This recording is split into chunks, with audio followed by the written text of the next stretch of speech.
I just got to take the leap, right? And I think that's what holds a lot of people back in anything that you do. You don't have that clarity as to what that next step is. So what do? You just don't take it. At the end of the day, the number one thing, and you talk about it a ton, is relationships, right? It's building that connection with people, having those conversations, like building that network and just understanding. And I think if you do it from a good place, which I know you do, and like that always resonates with other people. All right, my friends, welcome to the Storage Wins podcast. Now, let me ask you this. What if you had everything going for you? You had a job that you were doing very well, but you just couldn't seem to figure out how to build a bridge or take the leap from what you were currently doing. Maybe it's a job, a 9-to-5. Maybe it's a business that it feels like an income roller coaster at times, and you gain some traction momentum, but then you struggle, and it's kind of the seesaw effect. Well, today's guest is a really good friend of mine, somebody who we've been friends since we were kids, has a very inspiring story, and at one point nearly quit, but something changed, and about 2 weeks ago or so, he bought his very first self-storage facility. So this is not just a win to highlight, but I think it's a comeback in many ways. And I think if I want to encourage you to stick through this show and this episode, because there's going to be so many elements and components of Mario's story that I believe you're going to be able to resonate with, regardless if you're a W-2 warrior, you currently have a 9-to-5, or if you have a business and you've been thinking about getting involved in storage, you want to build something for you and your family. If you've been sitting on the sidelines in any way, I think this particular show can be extremely impactful and pivotal for you in so many ways. So, Mario, with that being said, brother, it is, dude, you are the very first person I interview on the new Storage Wins podcast. So, brother, I couldn't think of anybody better to have, man, especially you and I go back since, we were 4 or 5 years old, growing up in the baseball park, and now we're doing storage together, man. So it's awesome to have you. No, I appreciate you having me on, Alex. And I mean, again, it's been a great journey, but for you and I, just being friends for the last 40 plus years, but now seeing ourselves doing business together and working together, that's it's exciting, man. It's exciting to see the growth and development of our friendship, and I'm excited to get going with this episode. And thank you for having me, and thank you for me being one of the first to launch this. So yeah, dude, no, man, again, I'm super pumped to get into your story, brother, because obviously, like, I know some of the skepticism, the doubts, the concerns you had when we first had a conversation about storage, and then to see you now close on your very first storage facility just a couple of weeks ago, I couldn't be more proud of you, dude. But obviously, that there wasn't all wins. It wasn't all like rainbows and unicorns, dude. It came with a lot of bumps in the road. It came with a lot of challenges, and I want to get into that. We talked about this before, dude. I want you to be as raw, real, and authentic as possible, because you had to go through adversity and you had to go through a lot of challenges to get to the point where you're at now. And I want to take people on that journey. So you and I roughly had a conversation, 14, 15 months ago, give or take, I want to say. Where were you at that stage of your life? Like, what were you doing for a living? Where were you at mentally, emotionally, and financially? Yeah, I mean, so for the last 20 plus years, I've worked in the medical device world, right? Worked with Johnson & Johnson. And, I would say 14, 15 months ago when you approached me with this, I was working in corporate. I had a senior management position, doing very well in the corporate world. And, again, we talked. Obviously, there was a lot of trust. We've done some business transactions in the past that obviously went really well. So for me, I wanted to listen and hear what you had to say about the self-storage community in the world. And I was excited about it. But there was also that seed of doubt, right? Because of the fact that I just had a lot of skepticism about my time, because I was spending a lot of time, obviously, with my corporate world. So for me, it was like, am I going to be able to juggle both? Right. And, I will say not only myself, but my wife, there was a lot of skepticism there, initially joining the community.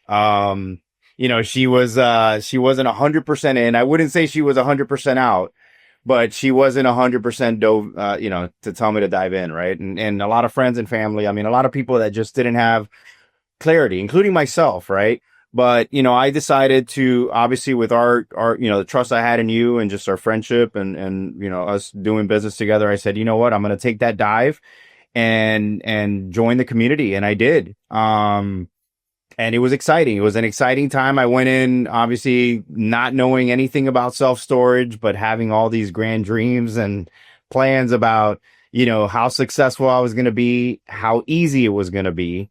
And again, that's where the journey started for me 14, 15 months ago. Yeah, brother. Let me take a step back because I feel like there's a lot of meat to unpack here. You talked about how you had doubt, skepticism. You didn't really fully understand the picture. And I think a lot of times when people want to pursue something, they feel the need to have every single answer, right? Like we go into something and we have all these questions and naturally we want to get those questions answered. But I think sometimes that holds people back. And I always tell people like the stars are never going to align. Like resist the urge to feel like you have to have the answer to every single question. You touched on the fact that we have a relationship and a friendship. And so that gave you the confidence to move forward, make an investment of yourself. By the way, not an insignificant investment and not just of money, but of time and energy. Your wife, obviously, you mentioned how naturally she was skeptical. Aside from our relationship, what gave you the courage, the confidence to say, hey, you want to know what? Like, let's do this. Let me take this leap, even though I have more questions than answers. Yeah. So for me, I mean, again, unlike probably many people, like real estate is something that I've always been a part of or wanted to get into, right? And I've done a lot of the investing in the single family side, with townhouses and apartments and some single family homes. But, self-storage was always something that you and I talked about, I think back in like 2021 when you got into it, right? And it was something that I wanted to get into. I did not have a lot of clarity as to exactly what was going to get me to that next step. But in my mind, I felt, especially in the corporate world, which again, I have nothing but great things to say about my job and what I did over at Johnson and Johnson. I was there for almost 15 years, but, for me, I was just wanting more and I was wanting I kind of had to take a little bit of a recharge and understand what my why was. And then really what I was looking for and making sure that I was living the life and the legacy that I was trying to build and not someone else's. Right. So and you mentioned something and I have a quote, clarity does not come before the leap. It comes after consistent, imperfect action. I think you might have actually used that in one of the Storage Wins calls for sure, or maybe a few of them, but. And by the way, I can't take credit. I'm sure I read that somewhere or heard it from somebody, but I think it's spot on. And that kind of has ties to Muhammad Ali, and he's one of the people that I look up to. But it's something that for me, I was like, I just got to take the leap, right? And I think that's what holds a lot of people back in anything that you do, right? Like there's that you don't have that clarity as to what that next step is. So what do? You just don't take it. And for me, I had to kind of just say, hey, you know what? Mario, you want to do this. Yes, it's going to be a very unclear road for the next year, 2 years or whatever, or 5, 10 years. Right now, I'm looking at it. I'm saying this is a 15-year plan that I have in order to build my self-storage portfolio. But, for me, I just wanted to take that leap. And I knew that it was going to be a bumpy road. I knew that there was going to be times that I was going to struggle, possibly even, think about like, hey, this is not for me. This is not working. But again, I think that first step, similar to what we say with the storage deals, right? Like that first storage deal is the hardest one to get. The second and third are easier, right? I think that first step, which is obviously like tying yourself to mentors, to coaches, to a community, for me, that was huge. And even though it was my first mastermind per se or community, and there was a lot of unclear doubt as to, is this going to be for me? Is this something that, or is this something that I can do on my own? I took that leap. I obviously had that trust in you and I said, hey, let's go for it. And, it was exciting time to join the community at that time. Yeah, man. No, I appreciate you sharing that, dude. And even though you trusted me and you trust me and we have that relationship, I mean, you still had to like make that decision. And so if you're, wherever you are at this stage of your life, career, or business, and you're thinking about doing something, whether it's storage or anything else, play the movie forward and ask yourself, oftentimes people will say to themselves, Mario, like, well, it's X amount of dollars to join this community, or there's all this uncertainty. Well, what is the cost of inaction? And that's what I always asked myself whenever I was going to make an investment in myself, my business. I mean, I've spent 5 figures in coaches. I've spent 6 figures in just the last couple of years alone in communities and coaches. And I always ask myself, like, yeah, that's a significant investment. And what is it going to cost me if I don't do this? And what is my plan forward if I really want to do something and I'm not willing to take that leap and bet on myself? So I think that's great, man, that you kind of take us through what you were thinking, because a lot of people probably can relate to that. Was there a moment or a kind of a breaking point when you were in your 9 to 5 at Johnson & Johnson where you said, hey, this isn't it? Because, dude, you were doing well financially at Johnson & Johnson. Like, you could have easily stayed there. What was it for you? Was there something that happened? Was there like a fork in the road, so to speak, where you were like, okay, I need to start building something for myself and storage is going to be the path for me? Yeah, I mean, listen, the corporate world, it could be great. And for me, it was, right? Like I was there for 15 plus years. I worked at other companies before then. And I had built a pretty good career. Like I felt very happy with, where I had gone. I had been promoted, from a sales consultant up to a management and senior management position, and all was going well. But I will say there was always that thing in the back of my mind that was like, you want to do more, Mario. Like there's more that you want to do. There's more that you can do. And, one of the things that I struggled with at times was that complacency, right? Like I was in a position that I was very good at, in my opinion, like did very well, but worked from home. So at one point, like now for the last couple of years, I was working from home. Did very well, but at the same time, I was like, man, am I just really comfortable with where I'm at? And there were some changes that were made at Johnson & Johnson and, made me start thinking, okay, do I want to continue this path of staying in corporate, or do I want to go another route? And I had that decision to make, right? And even to this day, I still have that decision to make, because I do have, people, friends of mine, coaches, colleagues, ex-colleagues that call me and say, hey, we got this role. I think you would be perfect for it. Yeah. And there's that part of me that says, hey, go back, like that's a good place to be. And it is. But there's also a part of me right now that has this fire lit in him that says, no, man, you've put this in motion now for the last few months. Keep going. And, kind of like burn the boats, right? Like when like that quote that says burn the boats, like that's the mindset that I have right now, because, I feel like I'm in my mid 40s. I'm 44 right now. And I feel I'm at a point, right? And the 40s typically, I think they say is supposed to be your highest financial, earning years. That's where you really start to build wealth. And for me, I'm looking at it and saying, like, I want to build that generational wealth. I want to get to another level. And again, I've done very well for myself, but in my mindset right now is on another level. And unfortunately, it's just not on the corporate side. But, you and I had this conversation a few months back when I told you that I was going to refocus and reengage. And, now I have this mindset that I'm going to be an entrepreneur. I'm going to go off on my own. I'm going to give it a try, and I'm going to bet on myself. Yeah, man. No, dude. And I honor and commend you for that, man, because that takes a lot of guts and courage. Sometimes people aren't willing to do that. And by the way, dude, you got kids, you're married, you got a family. Like, it's not like you're single and like you can take more risk, so to speak. Like, you bet on yourself, and your family was riding on you pulling through. And again, to your credit, yes, you had the support, you had the coaching, the guidance, you had a community, but at the end of the day, you had to do the work and you had to show up. And I give you all the credit in the world for that, dude. And you said something that I just want to take a minute or two to highlight. I think you used the words complacency and you used the word comfort.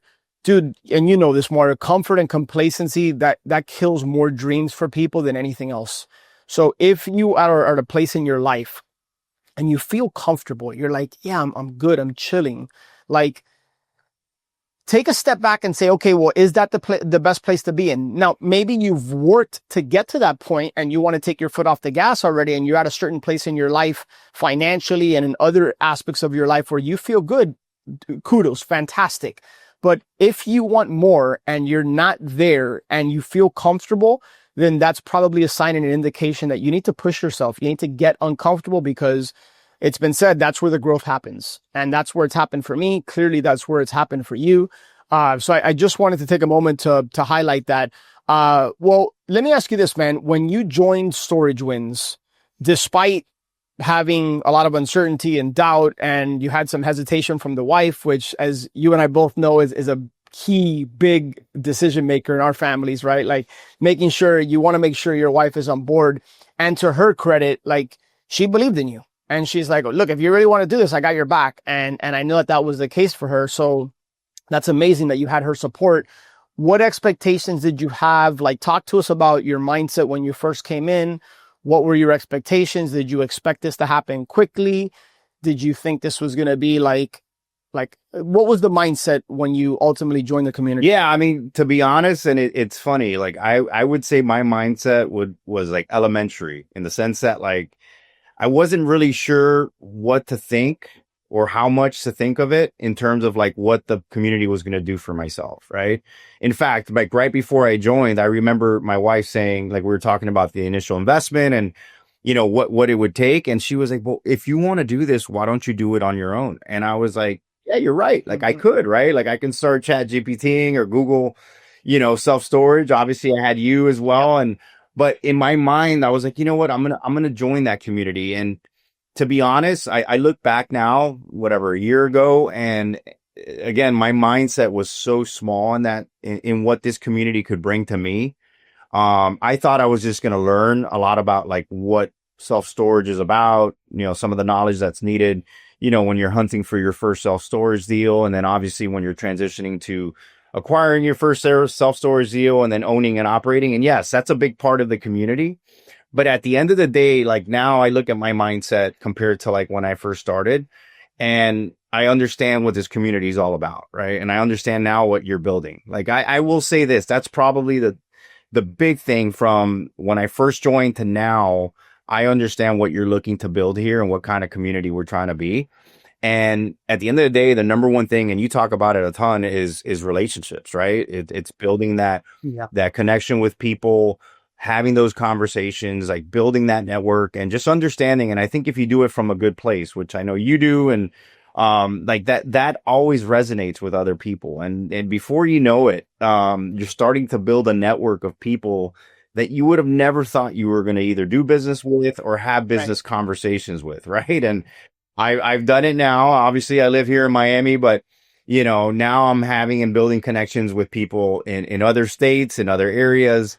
And it's been nice, man. I feel, again, the growth mindset of where I was thinking when I first joined to now, and it's taken me time, right? And we know it's been a slightly bumpy road, right? But my mindset and the clarity that I'm starting to gain from this imperfect action, right? Like just doing more activity, doing more things, has really gotten me now to the point I am today, which I still, as crazy as it sounds, I feel like it's at a very low point to where I want to be, right? Like I feel like I've taken that first step.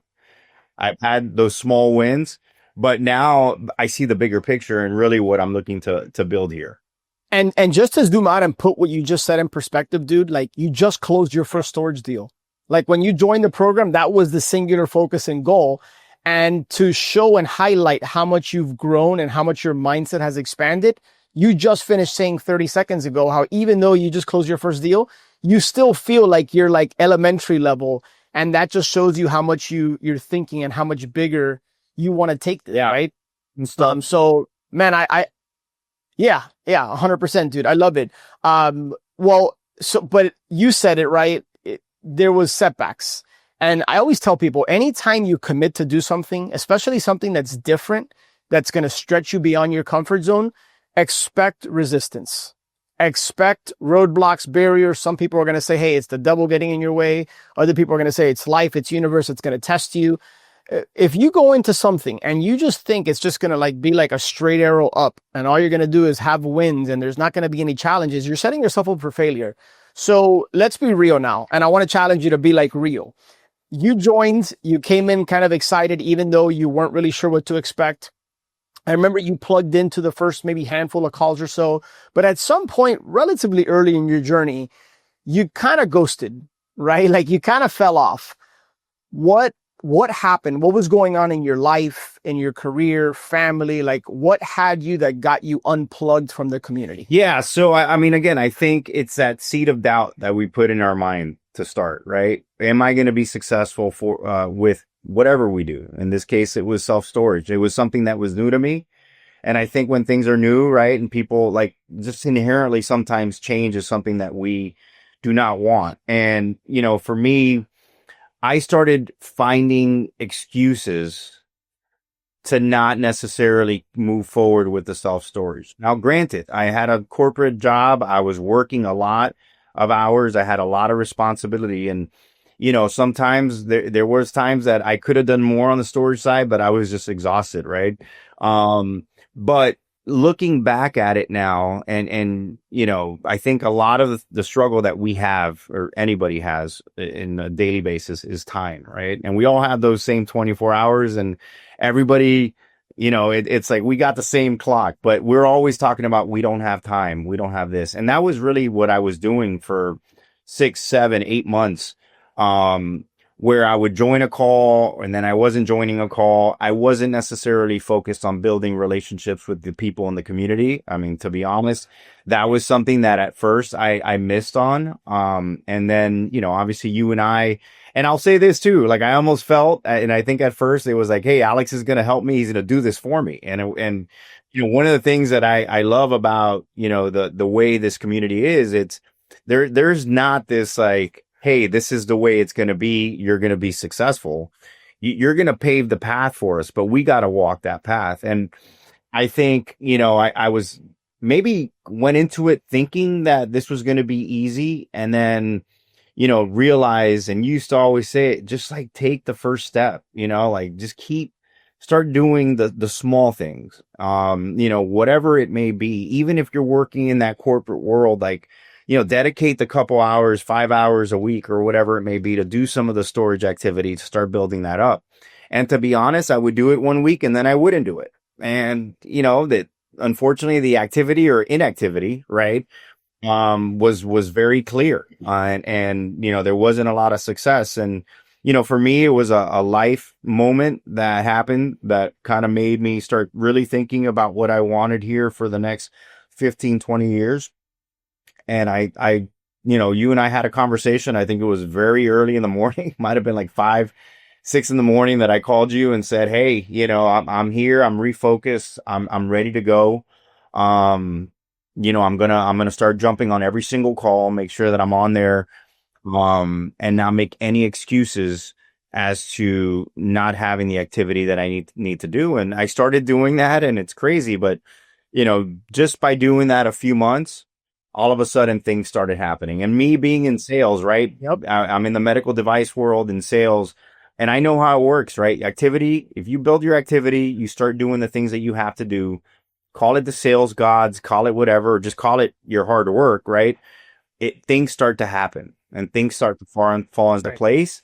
And for me, in a few months, I was able to acquire my first self-storage facility and, it's only the beginning for me, but it's now giving me this confidence as to what this is going to be in terms of a part or legacy of my life. So awesome, man. I get chills listening to you because I remember walking this journey with you and I remember that early morning conversation, but there's some things that I want to unpack here. What was time the biggest? You used the word excuses a little while ago. And you said it yourself, dude, like we all have 24 hours a day. How can, Elon Musk, who's at the top of the business game, right? Like, how can that guy do everything he's doing? And then yet he wasn't gifted an extra 6 hours a day or something. He's got 24 like everybody else. How were you able to overcome the quote unquote time objection? Because family, wife, kids, corporate world, working a bunch of hours. I hear this all the time, Mario. People reach out to me. They want to join our community. Hey, I'm very limited on time. So many people are limited on time, and yet you were able to figure it out. Kate was able to figure it out. Casey, Aaron, Adrian. There's so many people that have had success while having other significant, serious responsibilities. How were you able to manufacture the time? Or how did time no longer become an objection for you? I mean, I think what I ended up doing, the mindset that shifted, right, was I started creating a non-negotiable, right? Like, I think before self-storage was something that wasn't mandatory, right? It was voluntary, I guess you can call it, almost like well, voluntary OTAs with like the NFL, right? Like if you want to go to practice, Yeah. you can go to practice. And I made it mandatory, right? Like I made it a non-negotiable in my mind that, hey, you know what? Like you're not going to miss a call on Tuesday. Like Tuesdays for me were difficult, right? Because I had to pick up the kids. If it wasn't picking up the kids, I had calls. And what I did was I blocked off my schedule and I said, I got my mom to pick up the kids on Tuesdays. And I said, you know what? That's it. Like, I'm not going to make the excuse that I'm doing something else. At 2:30 on Tuesday, I'm going to be on every single call. And I haven't missed a call, I think, in months, right? You Like have it. it's been, and not only missed it, but now I'm much more engaged than I was when I first started. And I think a lot of that has to do with confidence. But, I think that the time thing, we have to take a look at what we have. And again, we all have those 24 hours and say, is there time that we can allocate to self-storage? That's a non-negotiable. And for me now, I've allocated the Tuesday calls plus obviously a set amount of hours now that I'm dedicating to self-storage every week, whether it be, underwriting deals, having conversations with self-storage owners or brokers, or other people from the community, right? And having a lot of these like separate one-on-one calls to kind of understand, hey, can you help me on this? Like, I'm not really good with underwriting, right? Like Dan, who's part of our group, and Kate and a few others. Like when I first got started or re-engaged or refocused, I wasn't very good at underwriting. And then all of a sudden I started joining, one-on-one calls that we had, besides the calls that we were having every Tuesday. And it got me better. And I started just improving. And to this day, I'm still not, I would say, an expert in underwriting, but now, you give me a deal, I start taking a look at it. Like I would say within a few minutes, I can tell you whether it's a good deal or a bad deal. Right. And I think that's the first step. Now there's other things that you can do to, obviously know if it's really a deal you want to pursue. But again, like for me, I think that time thing is probably the biggest challenge that everybody has. And I think when you make things non-negotiable, and that's what this has now become, uh, So well said. it's something that is going to be a part of my weekly activity. And there's nothing really that's going to get in the way of whatever I have to do in terms of hours to dedicate to self-storage. I love it. If you just get that one little nugget Mario dropped and you start to ask yourself, what can I incorporate into my daily life as a non-negotiable? I'll give you an example. Connection time with God for me is a non-negotiable. Daily sweat, although I'm not quite at 7 days a week, but to the best of my ability, at least 6 days a week, daily sweat, right? Some type of exercise, activity, non-negotiable. What are your 1, 2, or 3 non-negotiables when it comes to progressing in your business or financially?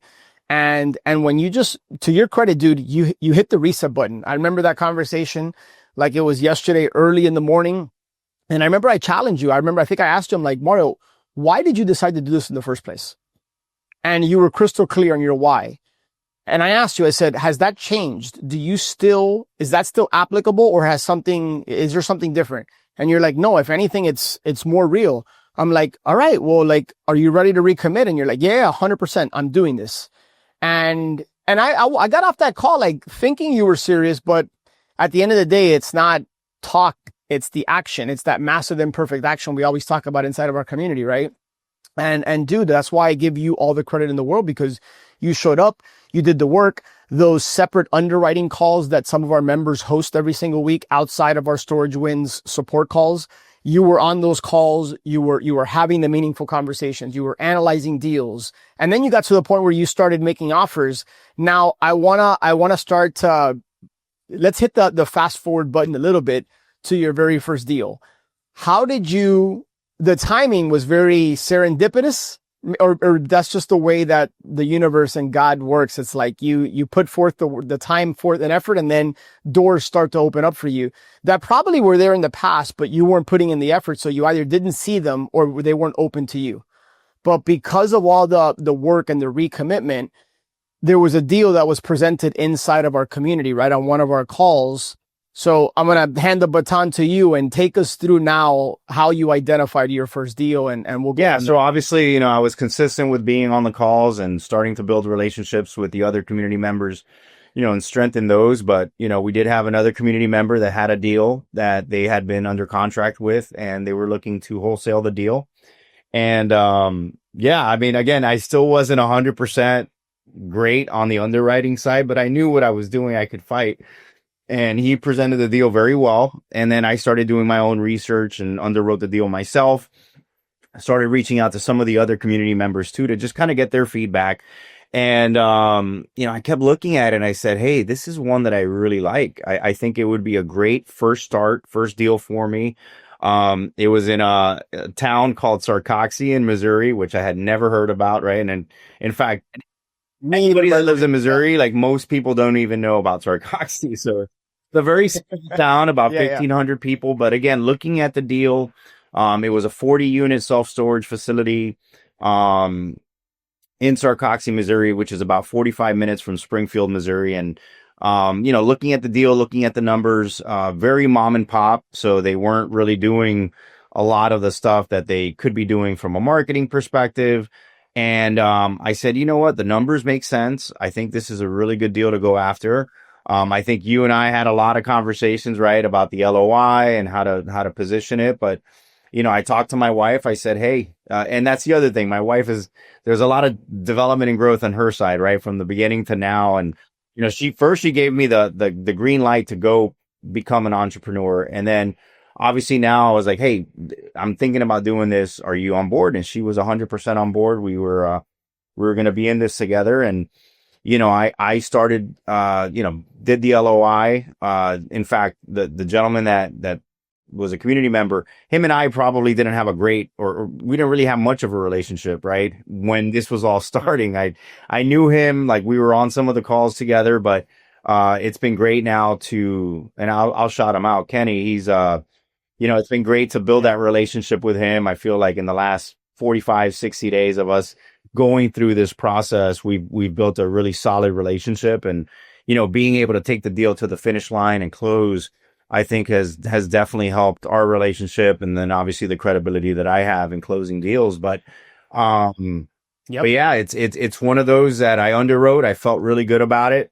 And I just took the step, did the LOI. I was very aggressive, or I guess pretty aggressive with my conversations with Kenny to try to get this or get him to accept my LOI, and went under contract with him. And here we are, 55 days later, and I, just closed on this first self-storage facility. So pumped, bro. So awesome. So awesome. Especially just hearing your story, man, your journey, the adversity, the doubt, the concerns. Cause look, it's one thing to like make an investment and join a community. Then it's another thing that when you're presented with a deal, sometimes people just make excuses, or they say, hey, I don't have all the information, so I can't move forward. Is it safe to say, dude, that even when you saw the deal, even when you first underwrote it, you still had some questions about it, and you still maybe had some doubt, like, okay, is this really a deal? Because talk a little bit about that, because I think that's pretty common, especially on your first one. Like, brother, at this stage, I'm 5 years into this. Sometimes I look at deals that I'd like to get an extra set of eyes on, right? So I don't think that ever fully goes away. There's always going to be something about these deals. It could be the market, the competition.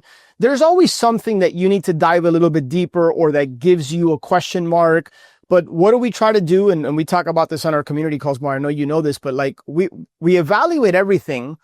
We look at think of it like a big puzzle board, and we have all these pieces of the puzzle, and we're seeing, hey, does this fit? Is this a deal? If it's not a deal, what would make it a deal? Where are the landmines, right? You've heard me reference one of my favorite shows, Yellowstone. Beth from Yellowstone, says like, hey, where's the rattlesnake in the deal? And we always ask that question, where's the rattlesnake in the deal? Okay, perfect. How do we mitigate against the bite of that rattlesnake?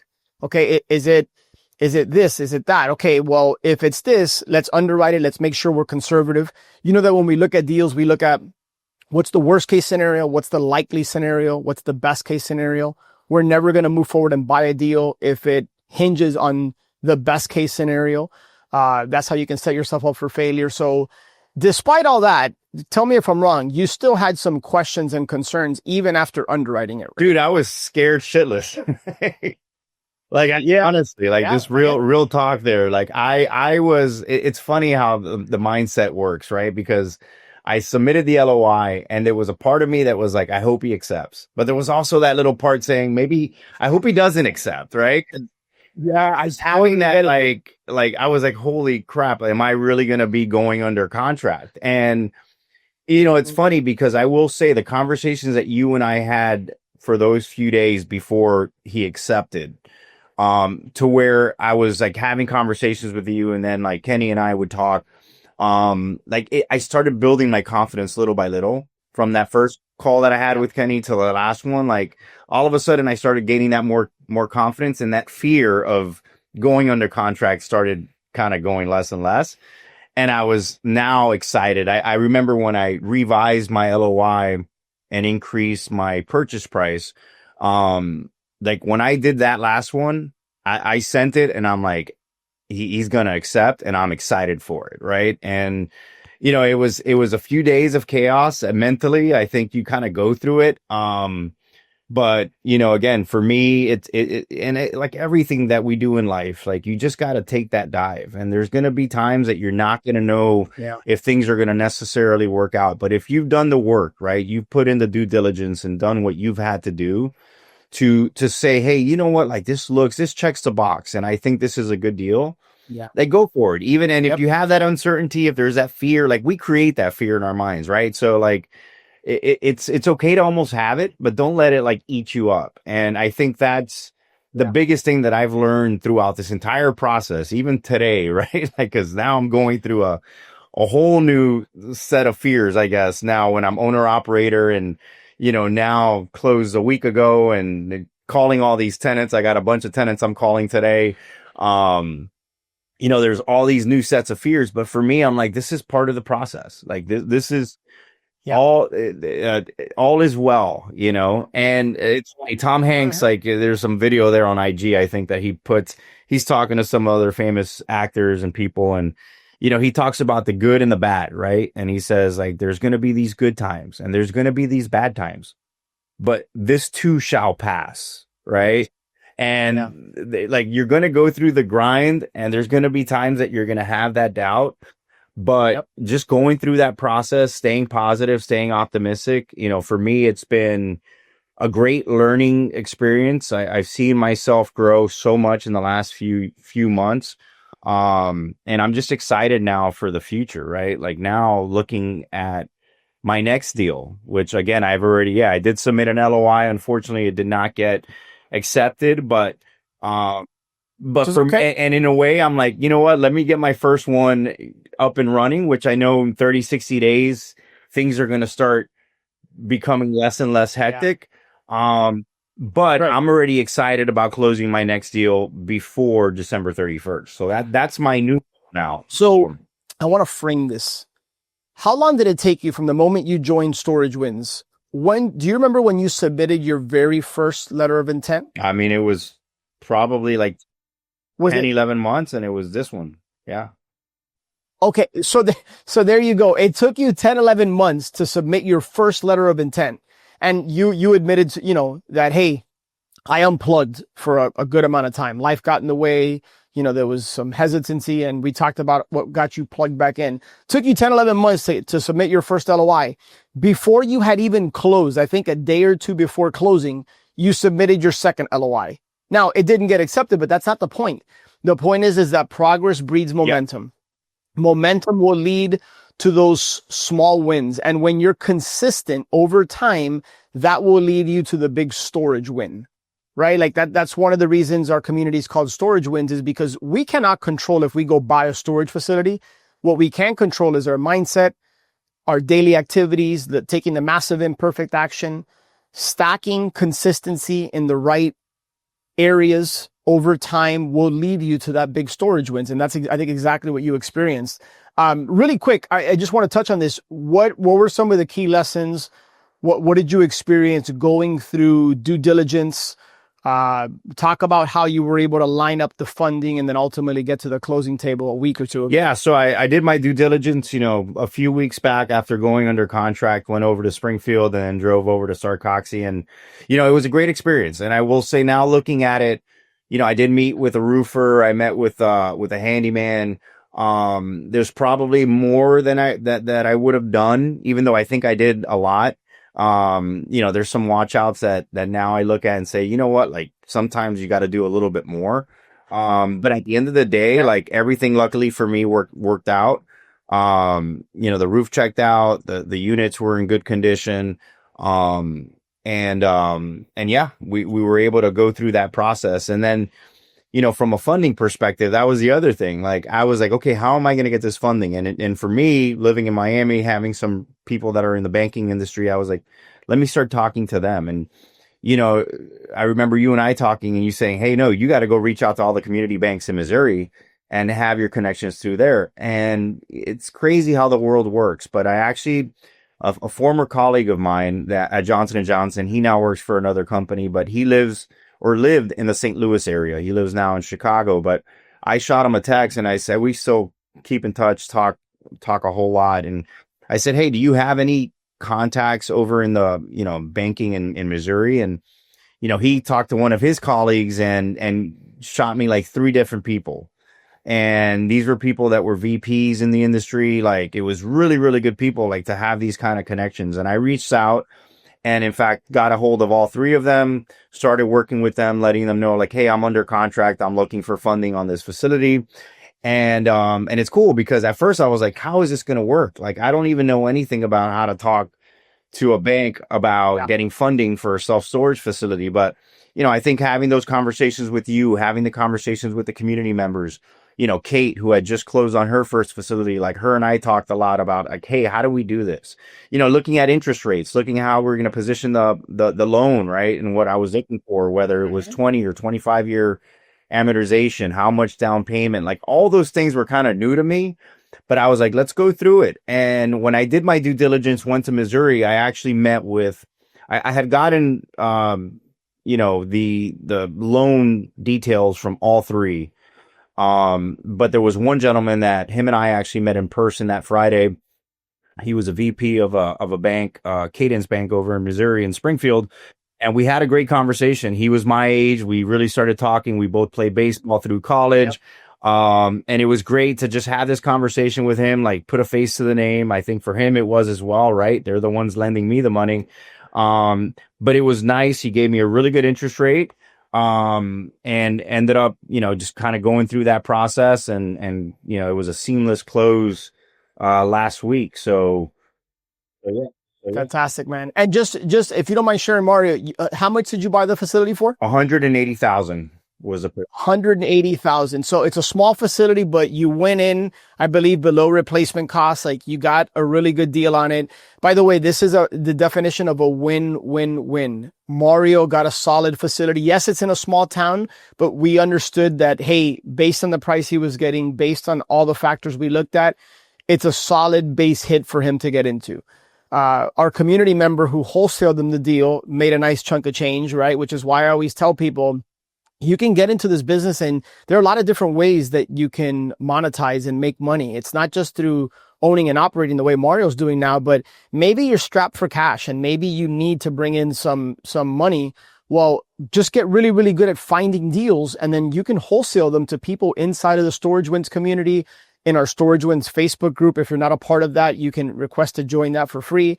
There's people out there that are looking for storage. So just get really, really good at finding deals. And then the seller got exactly what they were looking for. And Mario stepped up. He went under contract. He didn't try to retrade or renegotiate. There was really no reason to. And he now has the reputation of somebody that puts a deal under contract and closes. And that's going to carry him through moving forward and really help them because it's a really, really small, as I spill water here on my iPad, it's all good though. These are the things that happen in real time, right? But it's a really small industry. It's a really small, so make sure that you're known as somebody that when you say you're going to do something, you follow through, right? And you just develop that reputation because it's so important. Relationships, I think, is how I want to tie the theme of this whole episode, Mario, as we start to wind down here. relationship with me, then the relationship with obviously your wife, of course, most important, relationship with the community members that you started building, relationship with Kate and with Kenny, and then with your banker, and then meeting him face to face. You got a really good interest rate, right? So you were below 7 on the interest rate. Yeah, 6.67%. Dude, and in this environment, 6.67, pretty solid, man. Yeah, and I was looking to put 25% down, and we actually brought it down to 20%. So was able to save an additional $9,000 there on the down payment. But him and I worked, and he kind of let me know, like, hey, this is what I can do. He came a lot lower than some of the others. And this is a cool thing too, right? Like the other two people, even though I did not go with their bank, like I still feel like I built a pretty good relationship with them.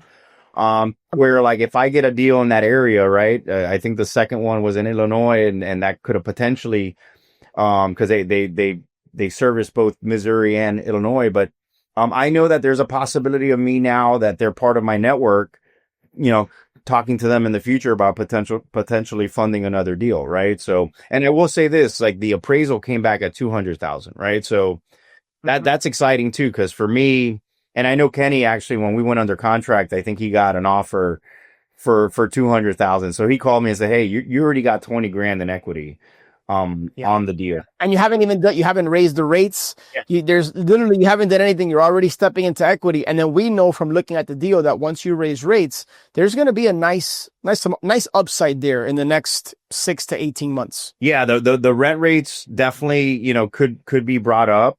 My plan is to upgrade the facility a little bit, with lighting, security cameras, new signage.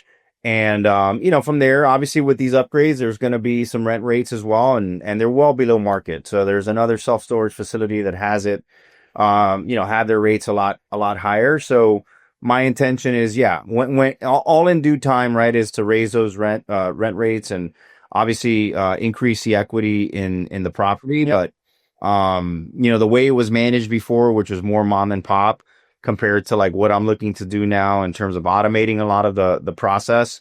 I do know that I can build this up now to where we envision it to be, which, for me, the underwriting led me to believe this could be north of 300,000 in terms of where I can exit if I want to exit. Like for me, that's right. Even looking at it right now with, fingers crossed, in a couple of years, interest rates are well below where they are now. I could refinance and just increase my cash flow in the actual deal. So the only way I get out of this deal is if I'm getting into a bigger deal.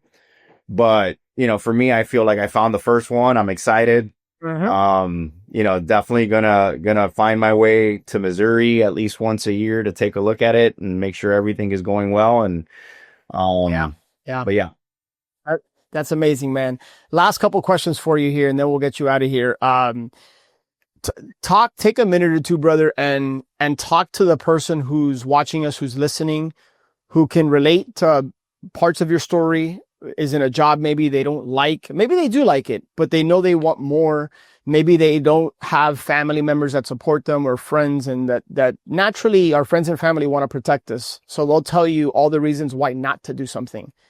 Talk to the person that doesn't know me or doesn't know the Storage Wins community. Like you and I had the benefit of a relationship for decades, right? But the person that doesn't know me or doesn't know the community and the role that getting plugged in, how that helped you. To your credit, you did the work, but how we were able to support you. Just talk to that person that has a lot of the same fears, doubts, concerns, frustrations that you had prior to embarking on this journey. Yeah, I mean, we all have that little voice in our head. And I think first and foremost, that's the person that you need to convince, right? Like the belief has to start with the person. And there are a lot of people in my life that I take like mentors, coaches. In fact, when I closed on my deal, I went with my dad, right? We took the trip together. We made a weekend of it, played some golf as well over in Branson, Missouri, but in the Ozarks. But like even that first day on the way to the close, like he was still skeptical, right? Like in fact, he wasn't even calling it self-storage. He was calling it warehouses. I've had to correct him multiple times. And I know he believes in me, but there's also that like protection, like you mentioned, right? Yeah. Like he wants me to be successful and he's not sure if this is the path, right? But for me, when I refocused and I told myself, this is what I want, right? Like, this is what I want to do, and I'm going to give it my all. And if I fail, I fail. But if I give it my all, I have a very strong belief that I'm going to be successful. And really that's what I would tell everyone, right? Like, there's going to be a lot of naysayers. There's going to be a lot of people, and they're not coming from a bad place, right? A lot of friends and family that may not know, that say, I don't know what you're getting into. But the funny thing is that now where I've closed, I've put it out on social media and people have seen it, seems like every single conversation that I have with people in my network, right? Like, I was in the beach this past weekend with friends and family, and a lot of people were like, hey, tell me about your self-storage. I just saw you close. And so every conversation, whether it's a friend, a family member, I mean, heck, even my barber, which I know you and I have the same barber. So, like, Hey, we do best in the biz. a couple weeks ago, and like we were talking about it, right? I was letting him know about how I was going after the close. Yeah. And so for me, I think it's just important for everyone to understand, like, you have to tell yourself that this is going to be for you, right? So I think it's having that conversation with yourself to say, hey, is this something that I want to do? Is this something that I want to pursue? And if fear's what's holding you back, but you really want to do it, just go for it. Right. And I think that's the hardest part for everyone, is we want to do something, but we don't know if we're going to be successful. So we don't do it. And for me, I will say that that's my story, man. Like, there was a lot of doubt. There was a whole lot of doubt. And it's one of those things that I look back at now and I say, man, there was so many times that I was so close to quitting and just saying, hey, you know what? Like, this is just not for me.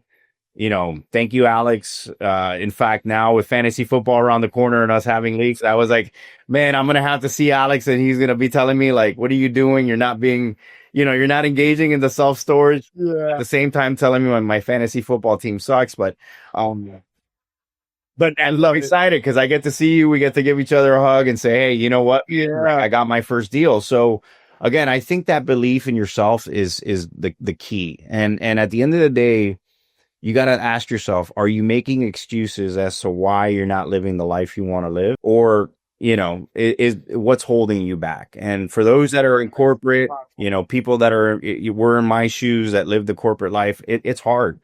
But if you can allocate a few hours a week to dedicate to self-storage, if it's something that you want to do and build, then, I would say jump in and go for it, Yeah. Brother, man, thank you for being so just straightforward, honest, transparent, man. Like, literally everything you said is how I experienced it from this side of the table, right? And man, I could not be more proud of you, man, especially because doesn't it taste that much sweeter because you dealt with some adversity versus like if it just would have been like kind of handed to you like right out of the gate. And now the confidence you have moving forward, man, like you're literally just scratching the surface. So I'm super pumped for you, dude. And for everybody, like, Mario's story isn't just his story. I think it's a reflection of what's possible for you. And dude, like, just rewind the last 3-4 minutes and listen to what Mario said.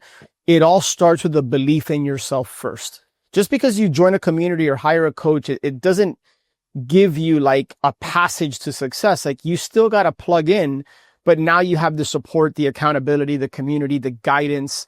And yes, your wife was right. You could have done this on your own. Like, you're a smart guy, right? I'm a smart guy. I'm certainly not a genius or anything, but when I got into storage, I asked myself, like, yeah, I could spend the next 12 to 24 months, like, banging my head, probably making some expensive mistakes and ultimately figuring it out.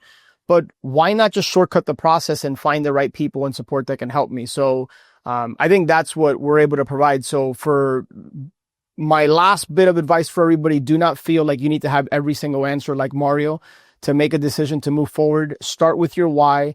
Ask yourself, is that a non-negotiable, that result?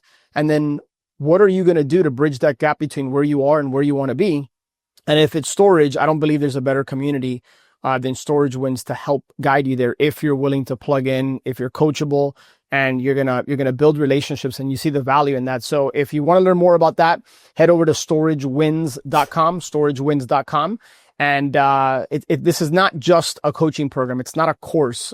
The way that I see it, it's a family, a community of storage investors that are here to support each other, guide each other. And if you get off track, like Mario got off track, we pull you back in and we get you recommitted and we challenge you and we hold you accountable. So, Mario, brother, where can people, I want to encourage everybody, like, reach out to Mario. If you have a deal and, you know, you're not sure and you want an extra set of eyes on it, or maybe you want to bring him on as a partner, or just build a relationship. That should be the primary goal. Brother, where can people reach out to you? How do people connect with you?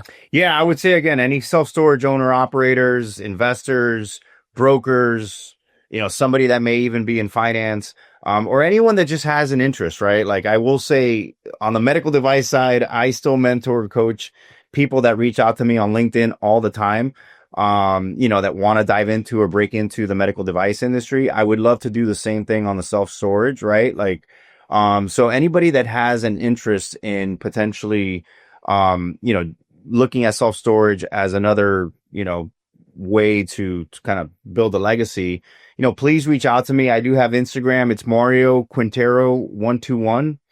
So Mario Quintero 121 is my handle. I'm very active on LinkedIn, so you can find me, if you just type in my name. And then also do have Facebook, but I'm just a regular guy, obviously, with all these social medias. Now I'm looking to obviously expand and, you know, rebrand, I guess, with some self-storage. I've always been big on the LinkedIn side with medical device, and now I'm starting to build it on the self-storage side. But yeah, I would love to have these conversations. Again, I think having that activity, having these conversations, I mean, again, I will say this, the biggest thing of this community, and you mentioned it, but you know, when I first joined it, I thought it was going to be the knowledge I was going to get, which has been great. But at the end of the day, it's been the relationships, right? Like, it's building those relationships amongst the community and just having that level of support. I mean, to where if I have a silly question about, you know, easy storage solutions platform or whatever it may be, I know I can shoot a text to somebody and say, hey, I need your help. You know, like, I'm driving Kate crazy because, you know, I'm asking her a lot of questions, things that she probably found out on her own that now she's giving me that's the only thing I'll disagree with you on. You're not driving her crazy, but she was in your shoes 5-6 months ago, where she was reaching out to me and others and getting the same answers. And now I know she's more than happy to pass that down. And heads up, 3 to 6 months from now, if not sooner, somebody else in the Storage Wins community is going to be reaching out to you. Yeah. Asking me like, Mario, this. So you're going to now be in Kate's shoes. And that's the whole point of a community. Yeah. It's to support each other, to be there for each other. We don't all have things figured out, right? Like, we're always learning and growing. You never stop learning and growing. If you do, I think that's where you start dying, really. So, yeah, brother, dude, pumped for you. I'm super excited. Something tells me at some point in the near future, we'll have you on for round 2 once you close your second deal. And, yeah, man, I'm very excited for you. And for you, those watching and listening, this is why I host this podcast. It's not just to share with you what I've learned, but also to bring people from within our Storage Wins community who have been in your shoes, and they're not any more special or smarter than you. They developed a mindset where they were going to go all in, and they had the non-negotiables. They committed and they did the work. And now they're seeing the results of that. So with that being said, make sure that you're subscribed, not just to the podcast, to the YouTube channel, so that you get notified every single week with fresh content. And if you're not part of the Storage Wins Facebook group, which is a private free group, check the show notes in the description, the link below where you can get access to that. And with that being said, take massive imperfect action. One deal could be an absolute game changer for you in your situation. But it all takes with that first step. It starts with believing in yourself, plugging in, and then failing forward, as they say. So Mario, brother, appreciate you guys. Connect with Mario. His contact information in terms of LinkedIn, IG, and Facebook will be in the description and show notes. So definitely connect with him, build a relationship, and I look forward to seeing you on the next one.